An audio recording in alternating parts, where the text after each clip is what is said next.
Tonight, on 8 out of 10 Cats, the king of chat, Richard Madeley, comedian and athlete Mel Gedroych, and their team captain, Sean Locke. Facing them tonight, Pop World Puppet, Simon Amstel. From the sketch show, Lee Mack. And their team captain, Dave Spikey. Ladies and gentlemen, here's your host, Jimmy Carr.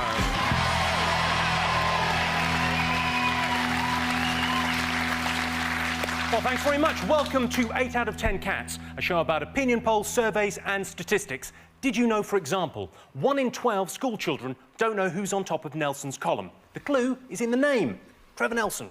32% of old people don't want to live. Tell you what, old people, you're in luck.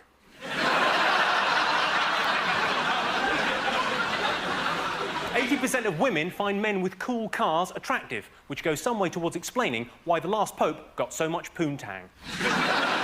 Right, let's get started.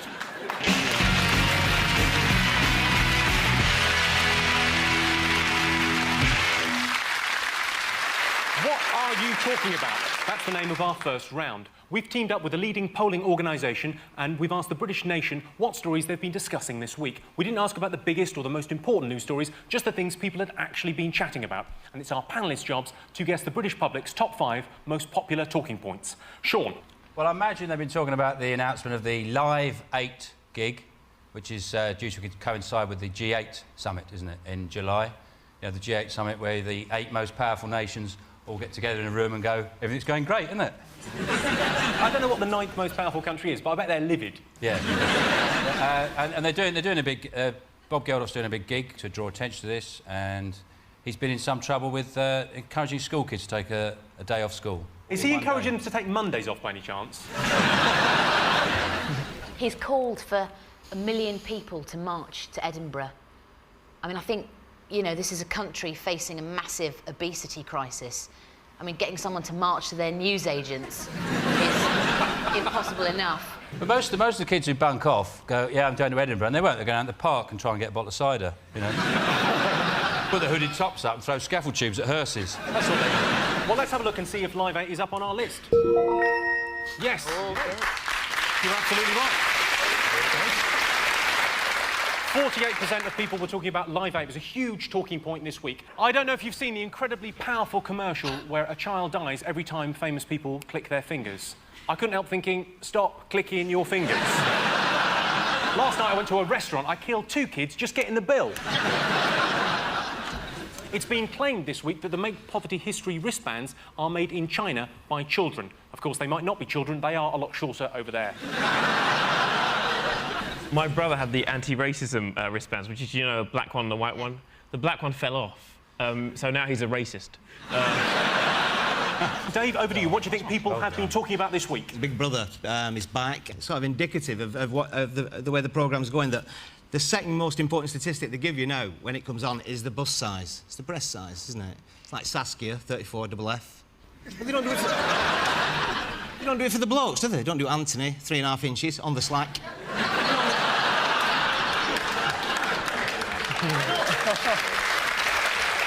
I haven't seen much of it because I've been quite busy this week counting my rice.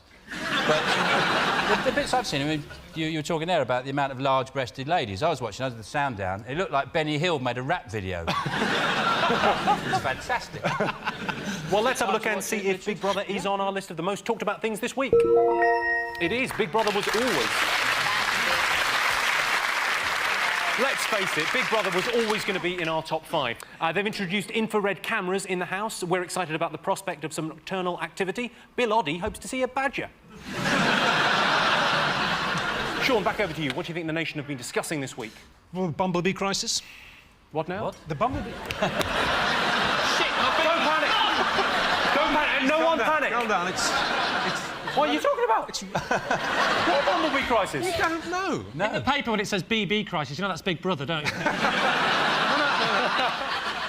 Female bumblebees, which apparently are the zealous, hard-working sex, are turning into fat, lazy males. This is a crisis because although bumblebees don't make honey, they do a lot of bumbling. And bumbling levels have reached a record low, and it is a real problem. So what you're saying is there's a lot of lady bees turning into lady boys? Exactly. So bumblebees, you're saying, don't make honey? No. Right, they just bumble around. They just bumble, and neither do they sting. What do they do? Little fat, lazy shits. Did they do anything? Am I dreaming, or is Richard Madeley talking about bees? Because I can check if that's in the top 5. I don't think it probably is. Well, I think people have got to be talking about the shock horror news that Coldplay have been knocked off the #1 spot by... Jack Shearer. Crazy Frog. That's more annoying than the Crazy Frog. You don't have to pixelate her genitals, so... Chris Martin said he wants to catch him and eat his legs. But he's never going to do it. In the video, there's some guy in a rocket bike chasing him. He can't do it. What, so you're saying the Crazy Frog? It's got to be there. Let's see if it's there. Yes!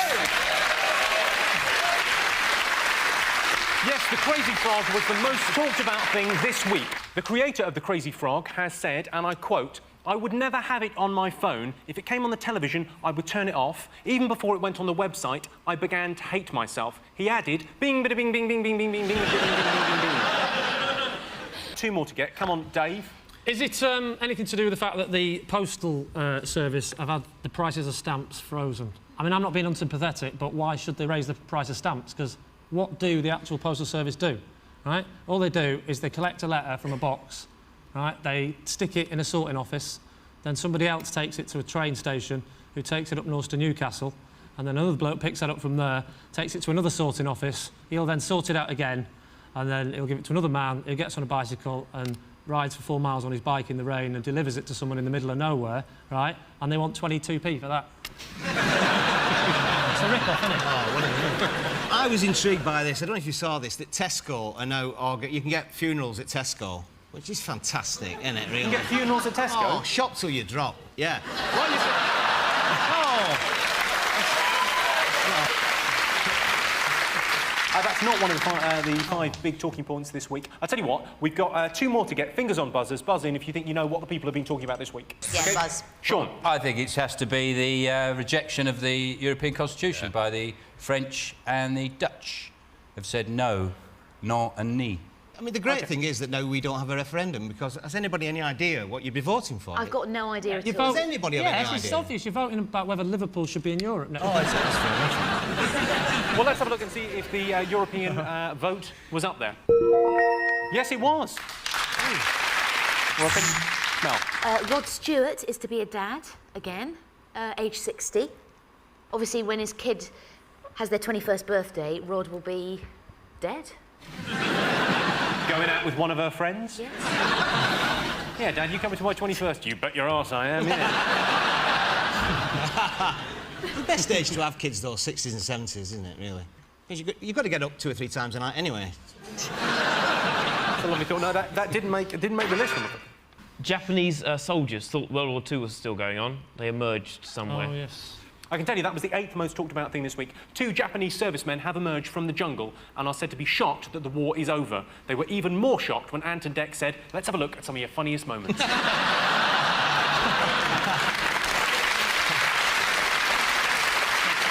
You've got one more thing to get. Richard. It's actually Cole, isn't it? Tell me the story. He's committed the heinous crime of actually having a cup of tea with somebody from another club. For this, he's been fined £100,000. It wasn't the first time it happened as well, because he was tapped up by Newcastle as well, apparently, just before. Why does it matter? I mean... Well, that would never work, because you can't sell coal to the Geordies. Hey.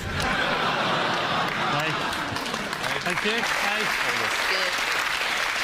Let's have a look if it's there. It is. Oh, you're nice. Right, that's the end of the first round, and we've established that the British public talk more about animated ringtones than the European Constitution. Good on you. I can also tell you that Sean, Richard and Mel have 4 points, and Dave, Simon and Lee have 1 point.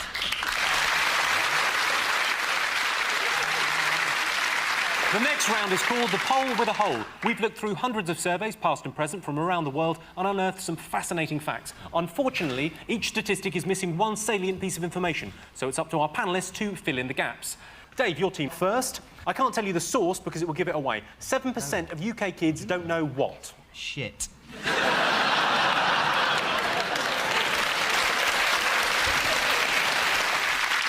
The correct way to prepare crack. That if they eat another chocolate biscuit, they'll turn into a chocolate biscuit. It is about food. What a carrot is. Very close. What a carrot isn't. I think I'm going to have to give you this one. It's 7% of UK kids don't know how to eat an orange. What? Incredibly. 7% of UK kids don't know how to eat an orange. Cover it in breadcrumbs and deep fry it. They'll get the hang of it. To be fair, most kids get all the orangey goodness they need from Bacardi breezes. Sean's team. This is from a study by Leicester University from March this year. On average, policemen spend 2 minutes per day what? Playing with their needle. Arguing over who's going to be bad cop. Spend 2 minutes per day tampering with evidence. You know, just for old time's sake. Is it boiling a really soft egg?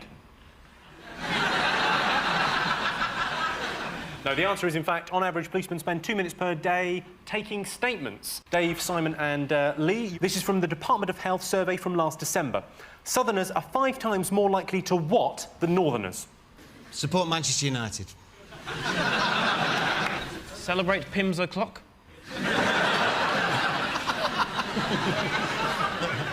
Book a flight from Gatwick. I'll give you a clue. It's to do with an emergency. 5 times more likely to not have an emergency. It wasn't that much of a clue. Call an ambulance. You're absolutely right. It is dial 999. Yeah.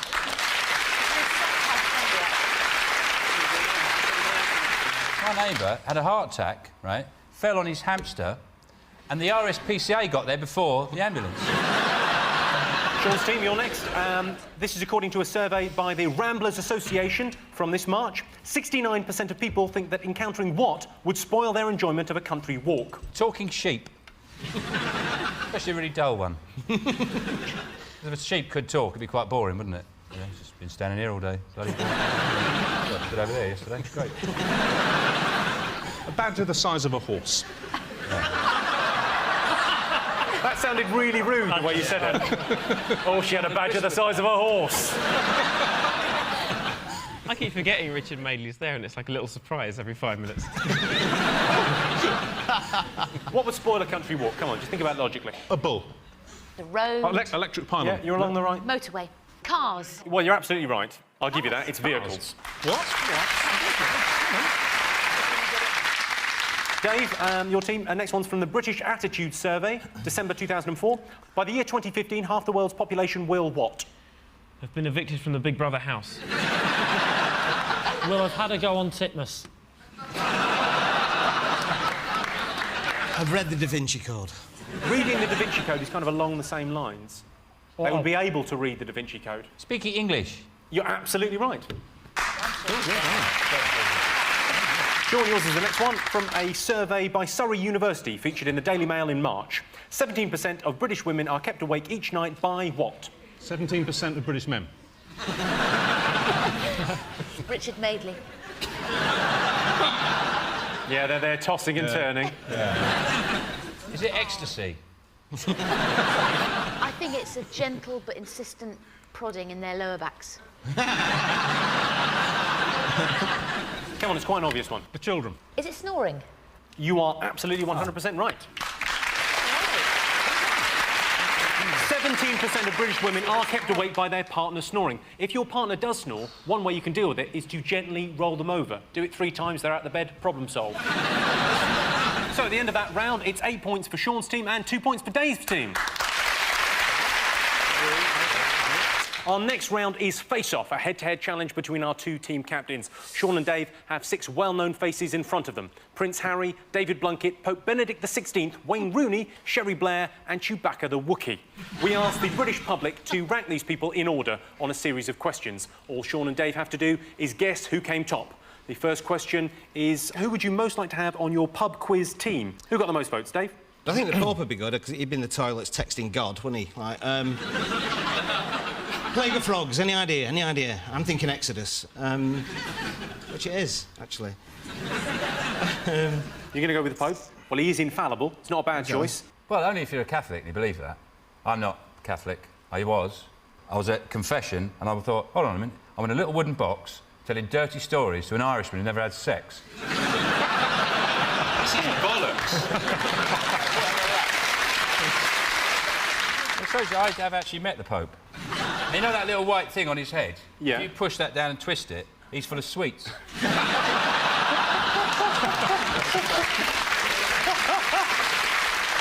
OK, so who are you going to go for, Sean? Well, I think I would go for Prince Harry, because I think he'd lull the opposition into a false sense of security. They think, Harry's here, they're bound to lose, he's an idiot. But then again, that would be a problem, because he is an idiot. Oh, I'll go for Harry anyway. You're going for Harry? OK, well, I can tell you that Harry got 15% of the vote, so you win that, because Pope Benedict XVI only got 9% of the vote. Oh, nice one. It's surprising that the Pope came behind Chewbacca. It's very rare in a pub quiz, that, in my experience at least, that the answer is... It depends where you drink, doesn't it? OK, Sean, this is to you. Who would cope best in prison? If the Pope was in prison, he wouldn't be the Pope anymore, would he? You know, I imagine they'd strip him of his Pope. How would he have got in prison? Yeah. What could he have done? Take the Pope-mobile down the pub. Drive back hammered with his head sticking out of that glass dome. With bubbles coming up. I went, Harry, I don't know if he's already got experience of Her Majesty's pleasure. Hope not. Any ideas over there? Well, aren't we? I think the answer might be Wayne Rooney, Richard. Yeah, he'd cope really well, because he wouldn't understand he was in prison for years. Well, I think Chewbacca's obviously... He'd be fine in prison. He doesn't really want for very much, does he? OK, Dave, who do you think? Who would cope best in prison? Prince Harry, just looking at that, the way the pose there, he'd do very well in prison. So who are you going to go with? Team? I don't know what that is going in Sherry Blair's mouth, but I'm sure it belongs to Chewbacca. I'll go Rooney. Well, Wayne Rooney got 23% of the vote, but Chewbacca the Wookiee got 32%. We asked the public, who would you trust to perform heart bypass surgery on you? Who got the most votes? Sean? Well, if any of them do it, you're going to die, aren't you? Because it's not something that's got a bit of a knack to it, is it? That's why they've never had a faking it, where they take a scaffold and go, in 3 weeks' time. The Pope? Pope, miracle healing, you know? Miracle. Laying on of hands, Yeah, fixed, yeah. sorted. Good bedside manner, probably. OK, the Pope. Dave, what do you think? Driving past Manchester Royal Infirmary the other day, they had a sign that said, "This hospital has car thieves operating." Go for Wayne Rooney, then. No, just... Chorley Hospital is further down the list of Manchester Royal Infirmary and has guard dogs operating, which is a big worry for me. I don't know about that. I'm having this bone afterwards. Any ideas, lads? I'd go for the Pope. I like the idea of the They've Pope. gone for the Pope. No, he can't. Oh, right, but there's a reason I say the Pope, because if he did it on me, right, and he killed me, then he'd get accused of killing me, which is exactly what happened when the other Pope died. I got accused of killing him. Ah. Because I came home, hit the button on the remote control, and the man on the news said, if you've just turned your televisions on, the Pope is dead.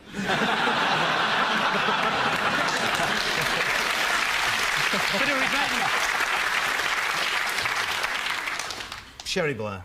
I can tell you, Sherry Blair was the second highest answer with 28%, but the Pope won it with 41%. At the end of that round, Sean's team have 11 points and Dave's team have 4 points.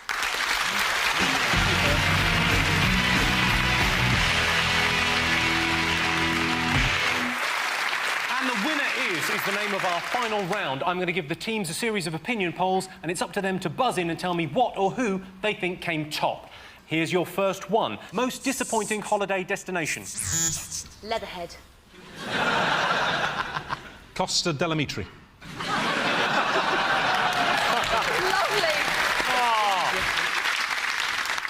Dusseldorf. It's You not. always see, you know, at EasyJet have those flights on Ryanair to Dusseldorf. And you think, why would you want to go? And if you say, I'm taking you on a romantic weekend, where to? Dusseldorf. I think it's anywhere where England's barmy army are when you get there. Spain especially, because I don't know if you've been there when there's been a football match on and they're all on the streets going, Championes, champion... And all the Spanish are going, that's mushrooms.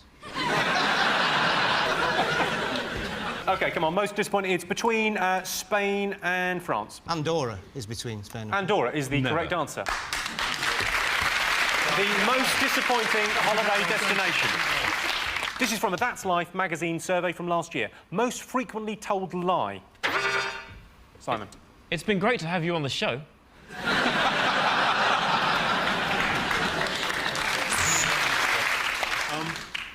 I must have downloaded it by accident. It could be you. Or is it, I won't come on your cat?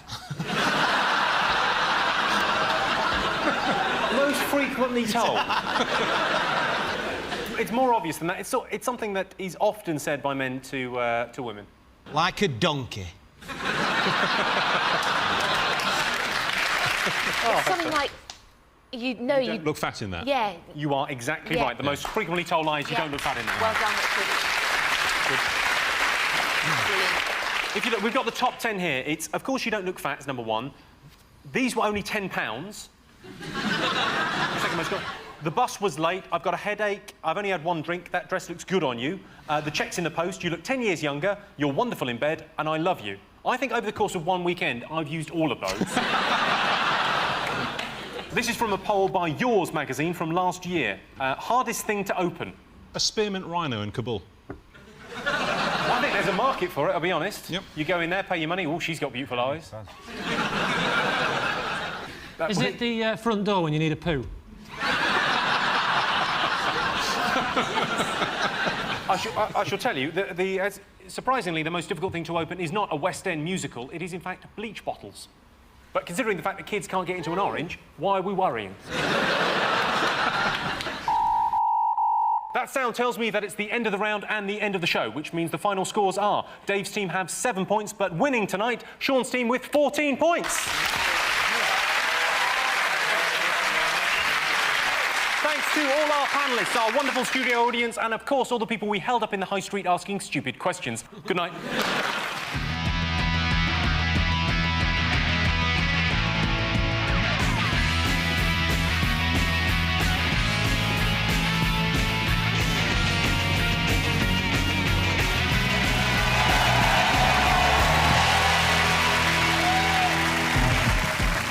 Tonight on 8 out of 10 Cats, from Tattoo Fixers, it's Paisley Bellings.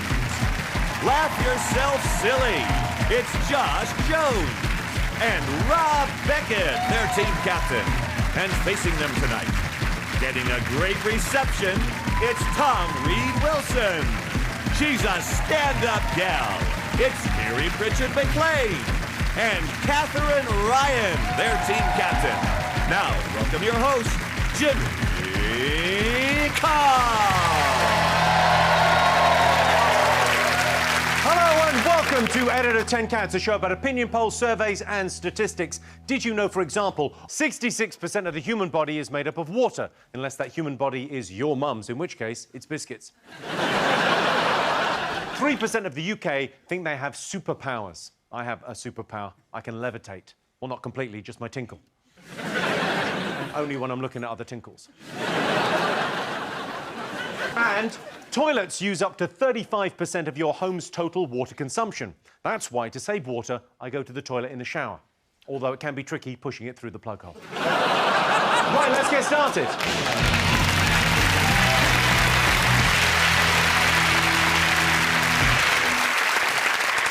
What are you talking about? That's the name of our first round. Tonight, it's our panellist's job to guess the most memorable things about school. Rob's team, what do you remember about school?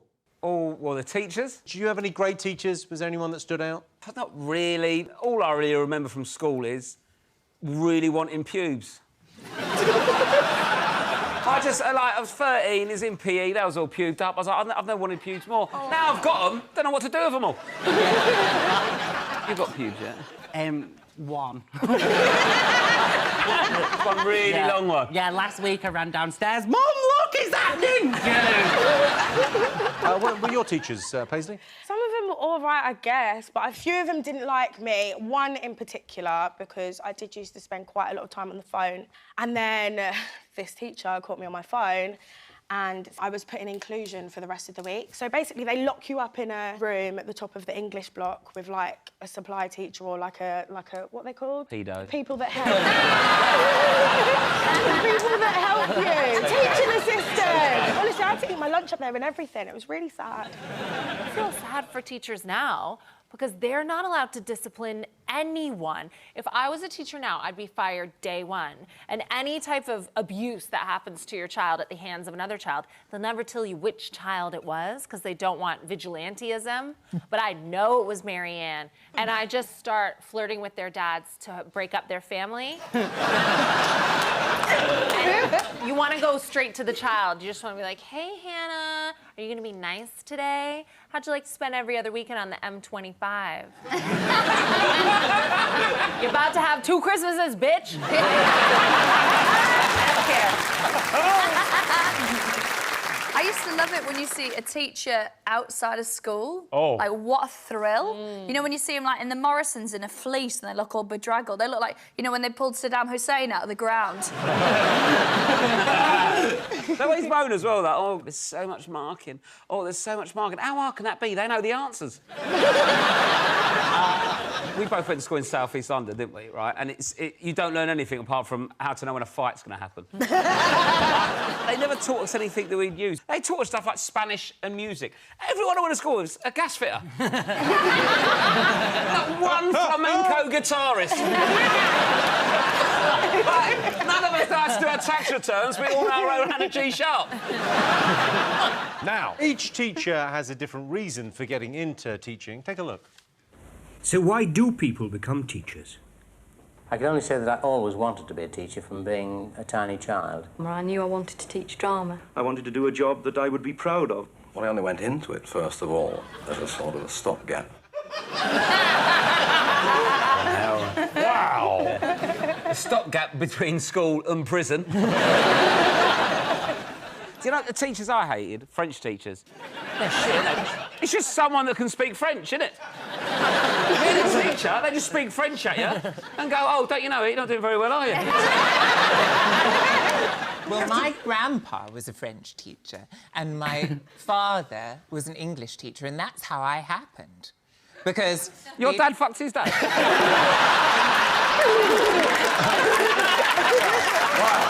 So my maternal grandfather taught at the same school, and sometimes the eldest girls of faculty would date the youngest teachers. So your dad was a teacher there? Yeah. Your mum was a child that was there? Well, she was 18. She was okay. coming of age. Yeah. So sometimes a sexual assault in a school can go well. So how old was your dad? He was 16 years her senior. He was 34 and she was 18. I never really thought about it. Fine. Yeah, but she's French. Well, she's got French in her. I bet she is. Josh, any good teachers at school? No, my teachers hated me because I'm gay, I'm dyslexic and I'm left-handed, so I'm just a, Catholic teacher's worst nightmare. Was you naughty?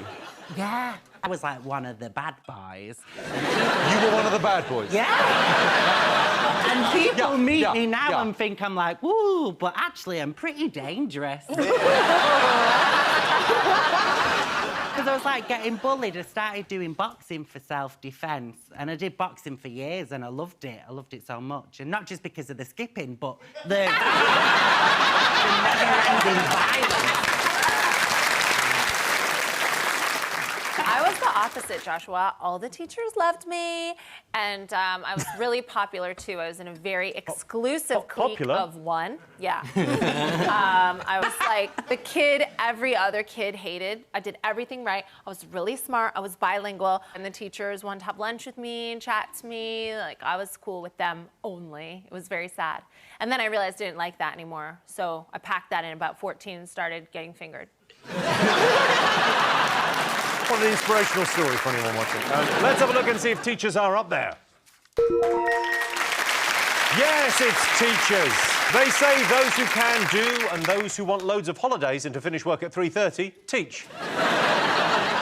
OK, so, Catherine's team, what do you think the nation remembers about their school days?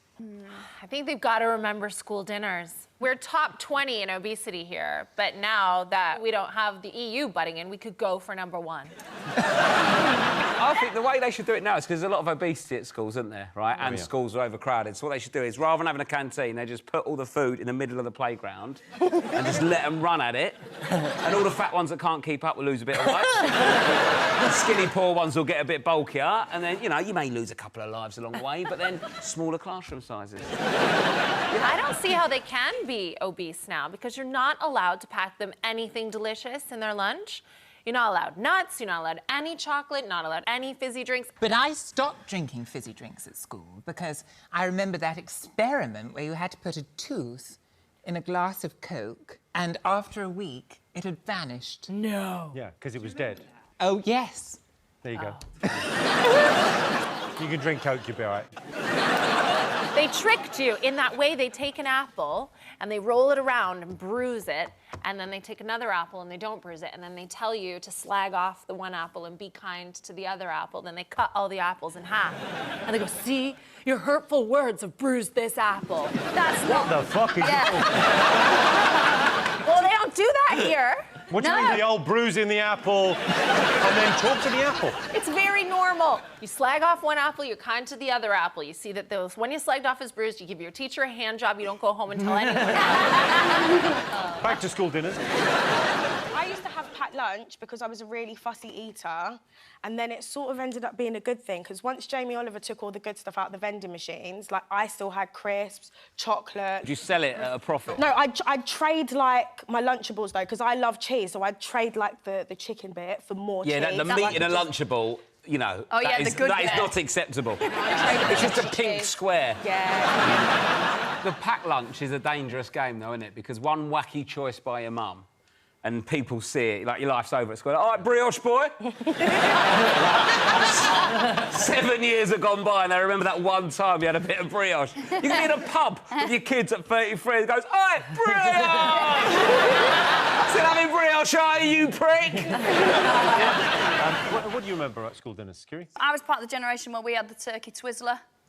I miss it. What's that? Yeah. What? It's the best. It's like buttholes and nipples in like a delicious spiral, and it's like sweet and salty, and it's so good. And then Jamie Oliver came in and just took out all the good stuff out of school dinners, all gone. Jamie Oliver is as like detrimental to turkey dinosaurs as the meteor was to actual dinosaurs.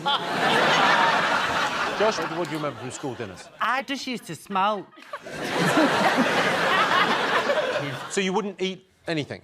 No, eating's cheating. Like, if you want to look thin, just start smoking at 12. I mean, I'm 56 now, and I'm quite happy with how I look.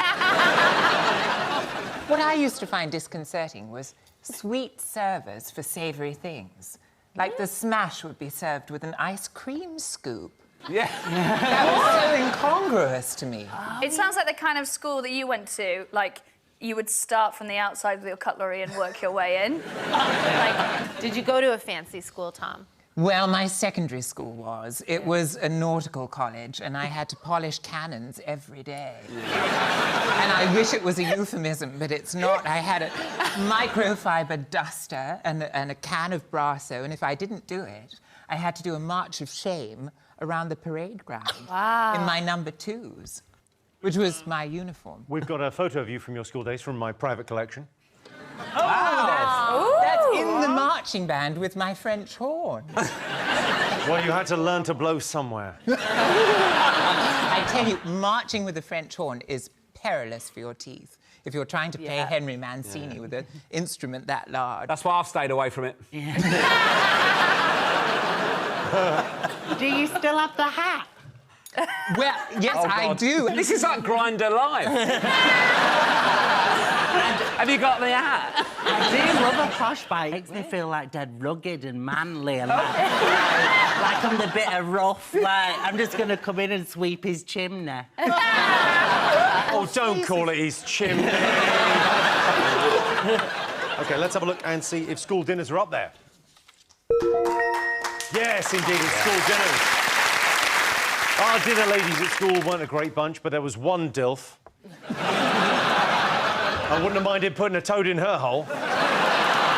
OK, fingers on buzzers. Rob's team. Exams, that was quite stressful at school. Did you do well in your exams, Rob? I didn't do any. Did you not? No, I did do it. But yeah, I didn't like it when you had to show your working. You did maths, show your working. Well, I can't have a hunch. I've got a foolproof way of, if you're a girl, of cheating in exams. This is what I did. You write the stuff on your tits that you need, you know, like the formulas that you need, and then you, like, obviously have your, like, polo shirt or whatever done up, and then when you need to do it, you just look down and you see the formulas, because there's no teacher who's going to be like, show me your tits. If I didn't know the answer, I'd just write a letter to my teacher about how sad it would be if I got trapped in the town.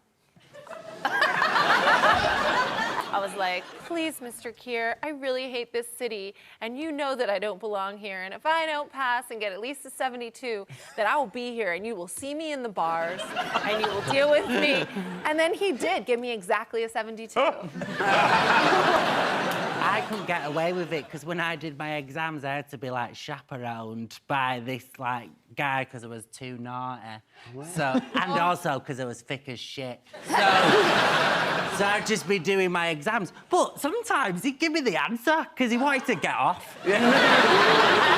What annoys me is, I used to hate it when you had to do that 3-hour English exam, right? And you finished after about 45 minutes, didn't you? You just pretend you're like that. And then they have the cheek to go, OK, everyone, pens down. Who's still fucking writing? Who's writing after 3 hours? It'd be me, because I would use it, because I had it for attention deficit disorder. And what would happen is about 20 minutes in, I'd see a shuttlecock in the roof of the gym, and that's 45 minutes gone. And then I've got, like, a whole paper to do. But how come when you've got ADHD, can you not concentrate on the paper, but there's 45 minutes in a shuttlecock? How come you can focus so deeply?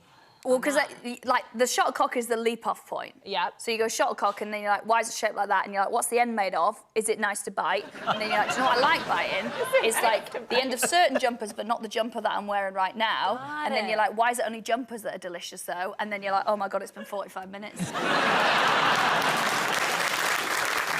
Well, I can tell you that exams are not one of the most memorable things about school, but remember, if you do cheat in exams, ultimately, there's only one person you're cheating. The head of the exam board. Fuck him. Fingers on buzzers, one more thing to get. I fondly remember the ride on the yellow school bus, but I don't see yellow school buses, and I don't know how British children are getting to school. Are they digging tunnels? Are they hitchhiking? I have no idea how your kids get to school. Get the bus. Yeah, just get the bus. I used to walk home sometimes as well, and then I'd stop off at the special bin. There was a bin that I used to stop at and make sure I had a bit of rubbish to throw in it for good luck. Special bin? Sorry, what was the special bin where you had to have rubbish to put in the bin? Right, so on my walk home from school, there was this bin, and me and my mate just decided that it was our special bin because, like, good things would happen after you put a little bit of rubbish in that bin. So we'd always make sure we had something to throw in there, and then we'd be like, and then run home. Why was it a magic bin? It was just a magic bin, OK? I was a child. I used to put things in, and then something good would happen. What good thing happened? I'd find 50p, and then I could go and buy a curly whirly and some other sweets. 40p it was for the bus when I first started going to school. But there was a devil bus, basically. There was a bus I got, and then there was a special bus for the rough school nearby. Sorry, you weren't in the rough school? No, this one was even worse. They weren't allowed to get on buses. They had to have one just for them. Did they have police at the doors? Because they used to do that at my school. They'd be like, the police would stop you from getting on the bus. Yeah. I once got pelted with conkers, but I'm talking like 300 conkers. it was at the start of Saving Private Ryan. And then once they ripped out the back seat and threw it at me. It was awful. Awful. Yeah. Everyone used to egg the school bus because you know that the bus driver can't chase you, but then you egg a car and you're like fucked because he'll chase you till he catches you. So while you guys are dealing with violence and police and magic bins on public transport, what happens when you put a film on like Forrest Gump and you see a yellow school bus? Are you confused? Well, no, I understand that they have them over there. It's the same as when I see a man with abs. I know it exists. It's not anything that I'll have a part of. Well, I can tell you the school bus is not up there, but the back of the bus was always the cool bit. I never really understood what Rosa Parks was so annoyed about. OK, one more thing to get. Come on, fingers on buzzers. Is it school break time? Yeah, like the playground. Good. Did you have the same thing? Did you sort of go crazy in break time? We had fun, but you could play anything you wanted back then. Blind Man's Bluff, which I guess is based on benefit fraud. We used to do, like, Tunnel of Death. Basically, you're queuing up to get in your classes, and there'll be kids on one side, kids on the other, and if it was all full and someone was walking down, someone would scream, Tunnel of Death, and that person had the shit kicked out of them. No. We had a game that we devised. It was when the Spice Girls were at their zenith. Yeah. And it tickled us. Of course. It really tickled us to sing Spice Girls songs in an RP accent. And we would do it interminably. Can we have an example? If you want to be my lover, you've got to get with my friends. So that's what... Yeah. That is what posh Spice would sound like if she was posh or could sing. OK, so one of the most fun things you can do in the playground is play with bollards. Take a look at this clip. You'll be like, running out of memory. I hope, Shaq. I'm getting so many videos here, but nothing.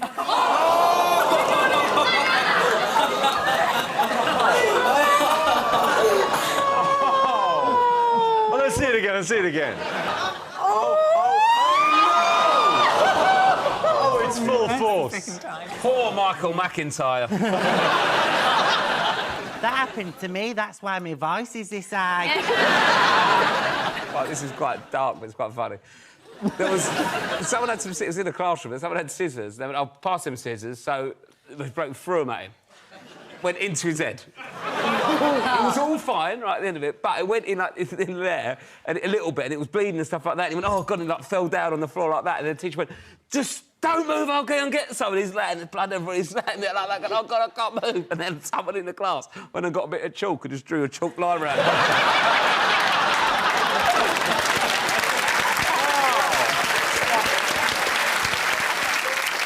When my mum was at school, her friend... Your dad was fucking her?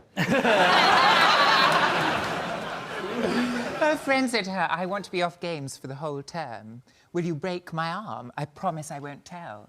And so she put him in a half Nelson and did it. She's very strong, my mum. She's diminutive, but tough. Do you know, I might be posh, Tom, because our families are not that different. My best break and my last good break of all time, before I became even more deeply unpopular, was the day I found out that a man dumped a really popular girl in my school for my mom and started dating my mom, and that man's my stepdad now, so it's fine. But at the time, it ruined my life, and it was such a big scandal in a small school in a small town. How old was your mum? How old was your stepdad? She was 40, he was 20, I was 15. And the girl he broke up with was, like, 17, and she was popular and I wasn't. And that girl was at your school? Yes. Wow, you are trash. Yeah. Oh, yeah, yeah. We didn't have mobile phones, but I knew this guy worked with my mom.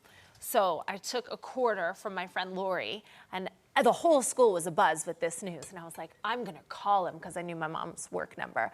And I marched down the hall. It was just like a film, like, dun, dun, dun, dun. And as I marched down, people gathered with me, and it became this procession of people being like, we're gonna go to the payphones, and we're gonna call this guy.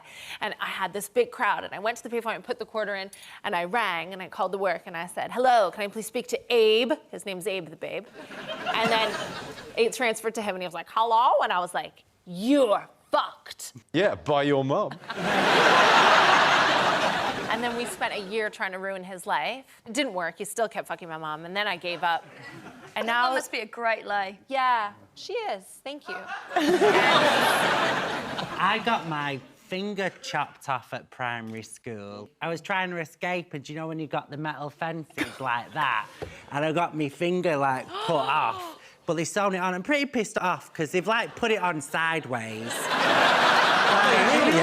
It's like, I'm trying to point over there, but it's defo going over there. But he's dead strong, look. Oh! Like a gold bionic finger. Yeah, can I fit? Yeah, but it was... Oh, my God, you're wasted as a gamer. It's incredible. Oh, you can do a lot with that. I broke my leg in school on the playground. I had to be in a wheelchair for like a year because it was so bad. Yeah. Wow. How'd you break it? I was like, there was some kid who was crying, and I was like, I'm going to go and see what's wrong with him. And I was going down the bars on a climbing frame, and I slipped, and my leg went between the bars and broke. And one of the little kids as well was like, you know when something, like, someone hurts himself, everyone runs round at school, so all the kids came running around. One kid jumped over me to get a better look and kicked the broken leg. No! Oh, what a legend.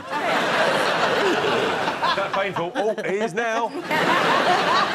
Let's have a look and see if the playground is up there. Yes, of course, we all remember the playground. Luckily, in the playground, I knew how to make the bullies laugh by tickling their balls with my tongue. So at the end of that round, Rob's team have 1 point, Catherine's team have 2 points. Yeah. So our next round is Pick of the Polls. Rob, Paisley, Josh, what do you like the look of? The suitcases? You've chosen the suitcases. Here's your related question. Most people find going on holiday stressful. True or false? True. The one thing that proper grinds my gears about going on holiday is you get to the hotel and your room's not ready. Like, that shit pisses me off. Like, I get that other people stay here too, but you know I'm coming. Yeah. So please let the room be ready. Like, I don't want to sit there in my sweaty plain clothes in the baking heat, like, sipping a mimosa. I'm like, I don't want this. Yeah. I want to strip down. Well, you seem very stressed. Do you know what you need? If they kept me waiting like that, I would put my sweaty plain pum straight in their pool and be like, your problem now. The thing is, I get quite stressed at the airport. What annoys me the most is when you try and buy something and they go, oh, you got a boarding card? But why do I need my boarding pass for this? Do you think... Of course I'm flying somewhere. Do you think I've gone through security for an hour to buy a packet of minstrels for £8? That's what really scared me about Heathrow. I was going to Ireland. I used to go all the time when my Nana was still alive. She, like, really stretched that out. Like, 10 years she pretended to die. And you'd go closer and closer and closer to the Ryanair gate, and then there was an off-license right by the door to go on the plane. And they had a big sign there that was like, no ID, no sale. And I was like, no ID? How'd you get in the fucking airport? How'd you get to the gate? What about you, Josh? You go away on holiday much? Well, the only holidays I've been on in the last 10 years have been on a badge. So... How many A's is it? Badge. Are you in Peaky Blinders? Yeah, I am. I told you I'm dangerous. I am... What are you on? Are you... A narrowboat. A badge. Yeah. And there's a lot of stress, you know, there's driving the badge. You're just saying what you're on. Badge! Cooking in the badge, boxer size on a badge, aggressive Stop dish. saying badge!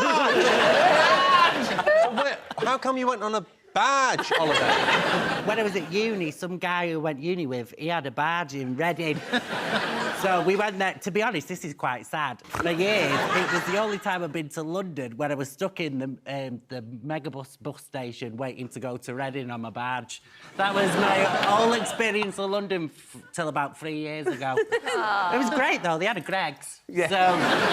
So, do you travel much? I used to interminably when I was in the theatre. Because I'm an erstwhile thespian, you see. Yes. So I went all over the UK, up and down, again and again, and around in awful digs. My dad said I was living off the smell of an oily rag. I thought that was a divine remark.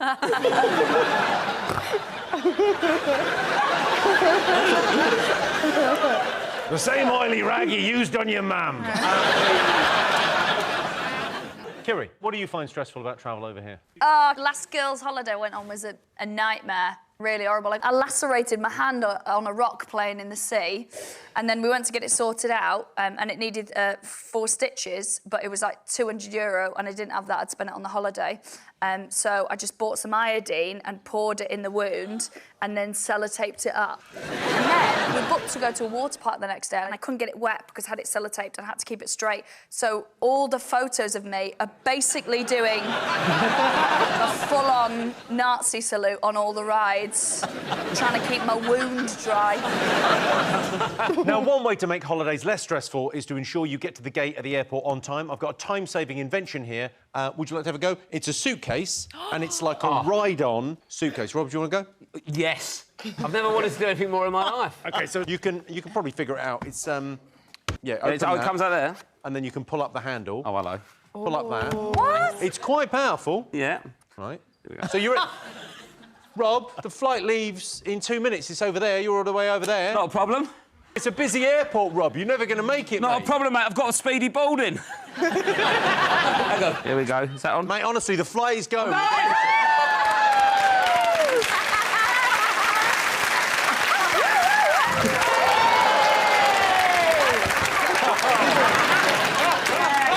I'll come back round.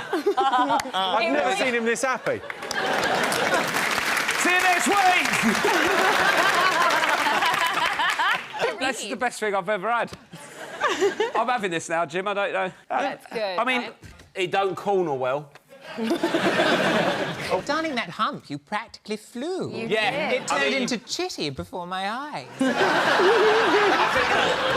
You've got to be brave with it. Flying through Gatwick on that. Kids walking 100 metres behind. See you later, kids. OK, let's get some answers. Most people find going on holiday stressful. What do you think, Rob? I'd say yeah. Like... OK, what do you think? I say yeah. Yeah, no. You're saying false. What are you going to go with, Catherine? We think it's absolutely true. Yes. On holiday. OK, well, I can tell you the answer is false. But 39% of people do find going on holiday stressful. Thank you very much.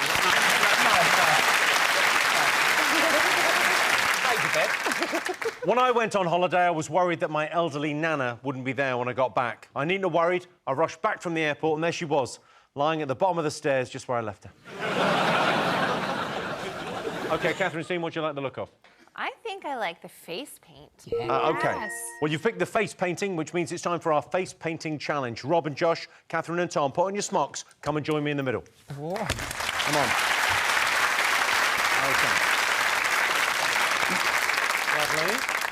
OK, so it's a face painting challenge. No. The rules of the game are simple. Rob, you'll paint Josh's face. Catherine, you're going to paint Tom's face. The person who does it best wins an extra point for their team. Couldn't be simpler, except Catherine and Rob will both be wearing special goggles, so everything will look upside down. Oh, God. Oh, no. Catherine, you'll be painting Tom to look like a tiger, and Rob, you'll be painting Josh to look like a clown. OK. OK, so those are the goggles. If you Right, pop OK, those put them on. Oh, this is... Oh, God. Goggles. OK. Oh, I don't like it. It's horrible. I might throw up. I don't know if I can do it. My cock looks massive in Okay, them. No. Can we do it? If I throw up, I throw up. All right, your time starts now. Okay. Oh, fuck. Darling. Go, Catherine. I mean, I can't even get the fucking Okay. brushes. Okay. Jeez, your hand. I want to do well. White base, Rob. White base for the clown. I was going to do his nose, actually. Start with the you start nose. getting involved. Sure, so Oh, just this- red. It's awful. I can't even get to it. It's fucking mental. Oh, look at that. Look at the speed he's working with. Is Rob going fast? It's not even started.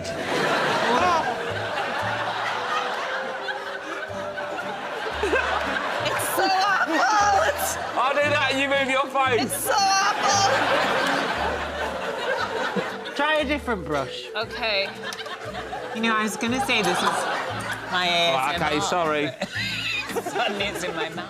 Okay, wait. Close your eyes a bit. Oh, I feel sick. Darling, you're very tender of touch. Well, it's bothering me that I can't be good. OK.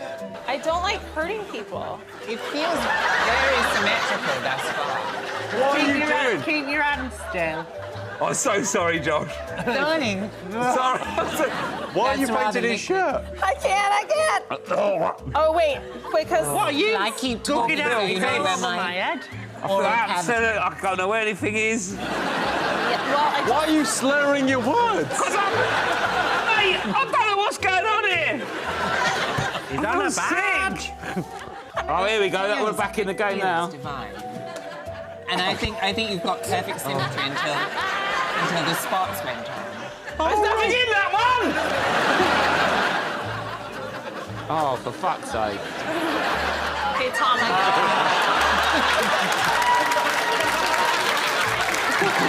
Okay, close your lips, Tom. Is that all I'm right? gonna try to put some black on. What is that on? My head. They call it. Oh, fuck off. Sorry. I can't do it. Where are you, Tony? I can't do it. I feel like I've wanked off an elephant. OK, your time's up. You can take off your glasses. Oh, it's so horrible. It is horrible. OK.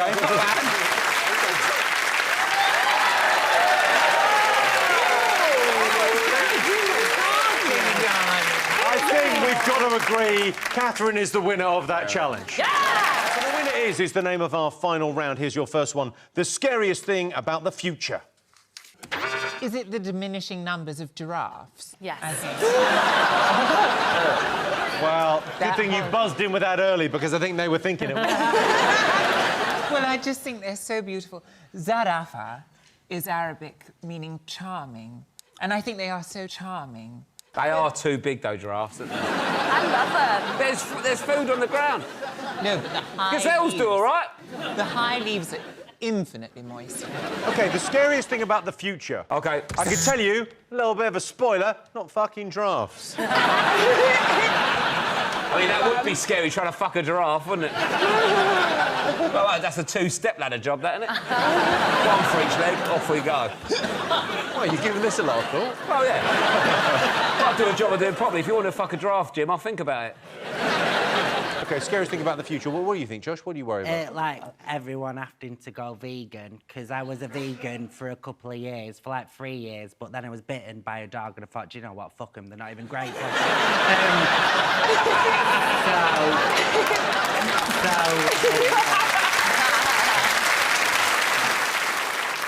I think they'll make everyone go vegan eventually. I think it'll be like forced. And if you want meat, you're going to have to go to like a meat speakeasy. I agree. I think they're going to make like cheese and all fun stuff illegal, and then you're going to have to like find it some other way. And call a guy and he'll bring you round. I can't have a cheese dealer. No, you're going to have to at some point. Yeah. Imagine that, you have a dinner party, glass of wine, I put a call in for a bit of brie. Yeah. You got a guy for brie? Yeah, they'll be cutting it out with like Dairy Lee, won't they? What is that? That ain't even pure grade brie.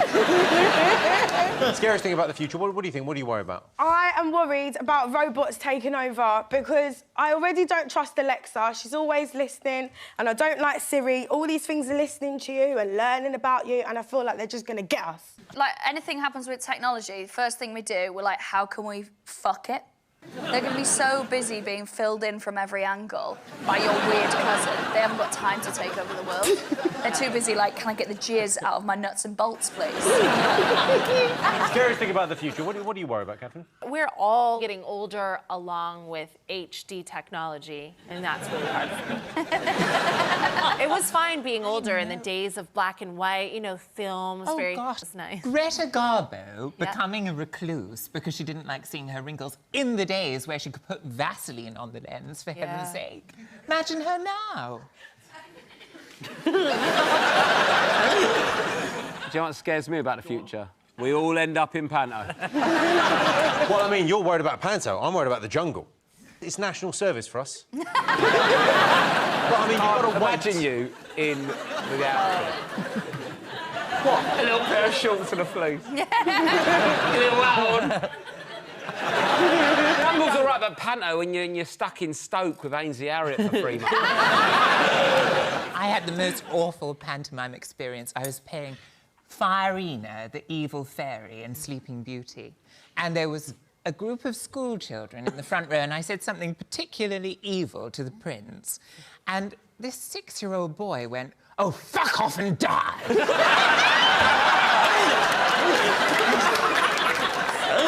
Could not keep a straight face for the remainder of the day. OK, scariest thing about the future. Catherine, you were pretty close. Ooh, age-related? Yeah. Getting old. It's the right answer. Yes, the scariest thing about the future is getting old. I'm not worried about getting older, although I suspect I'll start thinking more about it when I turn 30. Well, fuck you. All right, final question. Coolest job? Oh, I know what mine would be. What is it? I'd be the leading lady in a Jerry Herman musical, because they always get a staircase and they nearly always sing on it. Yeah. Yes, that's the right answer. The right answer. coolest job? What do you think would be the coolest job? Coolest job would be hosting a place in the sun. You just get to go on holiday, show a couple houses. I don't know anything about selling a house, but I think I'd just wing it and it'd be OK. It's normally sort of like, you know, two miserable people from somewhere cold. They go, there's a pool, and it's sunny. They go, I love it. Kerry, coolest job. What do you think? Being Lizzo. That's a good job, isn't it? I'd absolutely love to do that. Whap a flute out, twerk. I could do that. I wouldn't want to be a pop star. I'd want to be a pop star's entourage. Like, imagine being Ariana Grande's hairstylist. That's like $6 grand a day. That bitch is doing ponytails, nothing else. you think that's cool? Like, you know, imagine the person that was like Whitney Houston's assistant thought it was a really cool job until she had to blow coke up her ass. I'd do that. Actually, thinking about it, not a bad job, is it? OK, coolest job. I think I'd like to be a guidance counselor. And then I'd tell every child that they were going to be a UK grime artist and then wait 20 years to see them on a chat show, being like, Mrs. Ryan is the only one who ever believed in me. And then it'd be all worth it. OK, coolest job. What do you think? What's the coolest job? What would you like? Well, I thought I had it. I used to work for Uber Eats, cycling around Manchester. You know how to cycle, yeah? Yeah. Like a dinosaur boxing. Yeah. So, yeah, I was cycling around Manchester. I was dead excited because I was self-employed. And, but, like, it was quite bad because when you work for Uber Eats, you have to follow, like, a map. And it took me onto a place called the Mancunian Way, which is a dual carriageway. It's basically a mini motorway on top of a massive bridge with no pavement and no escape. Oh, no. So I was, like, cycling along there. All these cars got really angry. Everyone started beeping. So I did what anyone would do and started crying. And then, because I was so, like, flustered, I'd just been so close to death, I ate the pizza I was supposed to be delivering. And then I just deleted the Uber Eats app. And that's how I became a full-time stand-up comedian.